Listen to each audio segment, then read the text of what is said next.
അഖിലുണ്ടോ? ഉണ്ട്. ആ ജീവനുണ്ടോ? അല്ല പിന്നെ ഇവിടെ വന്നിരിക്കുവോ? എടാ ജീവനുണ്ടോ നീ ക്ലാസ്സിലെ?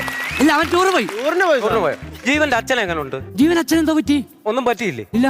ഒന്നും പറ്റാതിരിക്കാൻ ഞാൻ ജഗദീശനോട് പ്രാർത്ഥിക്കാം. അനന്തു ഉണ്ടോ?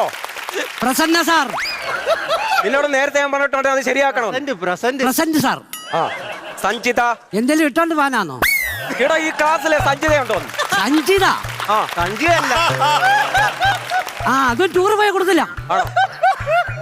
വരുണുണ്ടോ? വരുന്നില്ല, സാറ് പോയിക്കോ. ഞാനും ഒരു 4-4.5 ആയിട്ടേ ഉള്ളൂ. എടാ വരുണുണ്ടോ ഈ ക്ലാസ്സിലെ? ടൂറിന് പോയി വരുന്നുണ്ടോന്ന് ചോദിച്ചേ.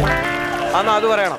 എന്തുവായാലും രണ്ടുപേരുടെ മുഖത്ത് നല്ല സന്തോഷമുണ്ട്. അതുകൊണ്ട് ഇന്നറിയാം. അഖിലിന്റെ അച്ഛൻ വന്നോടാ. അഖിലിന്റെ അച്ഛൻ വന്നോ? പിന്നെ രാവിലെ മൈക്കാട് പണിക്ക് പോകുന്ന അച്ഛൻ വൈകിട്ട് വരത്തില്ലയോ? നിന്റെ അച്ഛൻ ഗൾഫിലല്ലായിരുന്നു? എന്റെ അച്ഛനല്ല ഗൾഫിൽ, ഇവന്റെ അച്ഛനാ ഗൾഫില്. ആ